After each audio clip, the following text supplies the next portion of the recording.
Méditerranée, le podcast de la transformation intégrale par la recherche et l'enseignement. Bienvenue dans un monde merveilleux.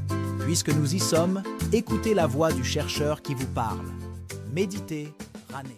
Chronique d'une bactérie résistante. L'histoire incroyable de la rencontre mystérieuse entre un vétérinaire et Daré la bactérie résistante par Armand Fokeng. Avant-propos, si vous n'avez jamais songé à dialoguer avec une bactérie, abstenez-vous de ce podcast. Amoureux de l'approche Une Santé et de la santé publique en général, il m'est arrivé quelquefois de rencontrer sur mon parcours professionnel un organisme intelligent qui avait la particularité de se moquer du génie intellectuel des êtres humains. C'était un organisme microscopique avec lequel je me suis lié d'une très forte amitié, une relation qui se poursuit en toute sérénité jusqu'à présent. Notre rencontre, c'était à l'université de Septentrion, alors que je faisais des efforts pour obtenir des notes me permettant de valider les dernières matières de mon cursus de formation en médecine vétérinaire. Il était exactement 21h45 et je rentrais fraîchement de notre atelier de lecture et de récitation avec des camarades, car comme vous le savez, la médecine exige une bonne dose de récitation. Une fois dans ma chambre d'étudiant, qui était l'une des plus reculées à cette époque, j'ai profité du silence que m'offrait cette zone pour lire comme à l'accoutumée un livre qui parlait des maladies émergentes et réémergentes. Pendant que je promenais mon regard entre les lignes de cet ouvrage, j'ai vu une expression qui ne m'était pas une nouveauté, mais qui a paru exceptionnelle ce jour-là. En effet, c'était un concept qui faisait du chemin partout dans le monde et qui se présentait comme la solution idoine à une meilleure résilience des systèmes de santé publique. Ce concept mettait de l'emphase sur la communication, la collaboration, la coordination et le renforcement des capacités dans les activités de santé entre tous les secteurs et toutes les disciplines existantes. C'était l'approche Une Santé qui a eu le mérite de m'avoir bercé au courant de cette nuit, veille d'examen. Au lendemain de ce jour, je me suis permis de répondre à l'une des questions d'examen en évoquant l'approche Une Santé et cette dernière ne s'est plus désolidarisée de moi. Bien au contraire, elle a commencé à me présenter quelques-uns de ses champs d'action au rang desquels les zoonoses qui rendaient moins heureux les humains et les animaux, la biodiversité dont la situation faisait de la Terre une planète moins vivante et la résistance antimicrobienne qui avait un air hilarant à première vue. Poursuivant mon bonhomme de chemin avec l'approche Une Santé, ma nouvelle compagne de route, elle commença à me parler d'un phénomène planétaire qui inquiétait le concert des nations de la pire des manières, en précisant toutefois qu'elle, ma compagne, était la solution. À cette période, je savais déjà que l'amitié que je m'apprêtais à bâtir avec l'approche Une Santé allait être historique, mais je ne savais pas encore que le phénomène qu'elle venait de me présenter allait devenir mon cheval de bataille jusqu'à ce que je rencontre sur le campus universitaire de Septentrion l'un de mes enseignants affectueusement qualifié de docteur 4M. C'était ma dernière année de formation en médecine vétérinaire et normalement, j'étais censé choisir une thématique de recherche en vue de la préparation de mon travail de thèse de doctorat vétérinaire. Au cours d'un de mes échanges avec cet enseignant, je lui présentais tout d'abord ma nouvelle compagne et ensuite j'en profitais pour lui demander de me proposer une thématique de recherche. Alors, l'enseignant et ma nouvelle compagne se mirent à rire. Face à mon étonnement, le docteur 4M me fit savoir que ma nouvelle compagne est une vieille amie à lui et une collaboratrice professionnelle de longue date depuis le début de ses travaux sur la résistance antimicrobienne qualifiée de RAM. Voilà comment j'ai su que mes travaux de thèse allaient porter sur la résistance antimicrobienne et qu'ils seront effectués sous l'encadrement du docteur 4M avec la collaboration de notre amie commune, l'approche Une Santé. Après cette rencontre, j'ai poursuivi ma balade avec ma nouvelle compagne qui a profité de ce merveilleux moment pour me présenter l'une de ses meilleures amies. Il s'agissait de Daré, une bactérie hautement résistante. La solidarité amicale des Daré est bel et bien ce qui nous a permis d'avoir des conversations quotidiennes au cours desquelles elle me donnait ses avis sur chaque maillon de la société. Vous aurez le morceau choisi de chacun de ces échanges entre les notes de ce podcast. Bonne écoute. Fin de cet épisode.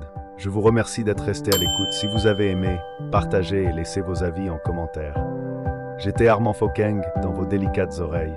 À très bientôt sur Méditerranée.